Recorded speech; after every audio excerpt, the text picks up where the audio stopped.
హరే కృష్ణ. ఇంద్ర పూజకు బదులుగా గోవర్ధన పూజను చేయమని స్వయంగా శ్రీకృష్ణ భగవానుడే నందమహారాజుకు చెప్తాడండి.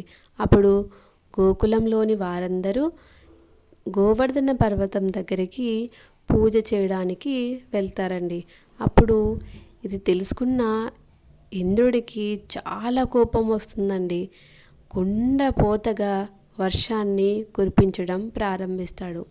అప్పుడు శ్రీకృష్ణుడు ఆ గోకులంలోని వారందరినీ తన చిటికెన వేలితో ఆ గోవర్ధన పర్వతాన్ని పైకి ఎత్తి ఆ గోకులంలోని వారందరినీ కూడా చక్కగా రక్షిస్తాడండి. ఇలా 7 రోజులు 7 పగళ్ళు ఆ గోవర్ధన పర్వతాన్ని ఎత్తి ఆ గోకులంలోని వాసులందరినీ కాపాడతాడండి ఆ కృష్ణుడు.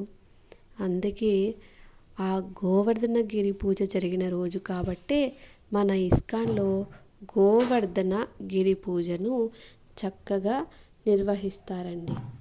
హరే కృష్ణ.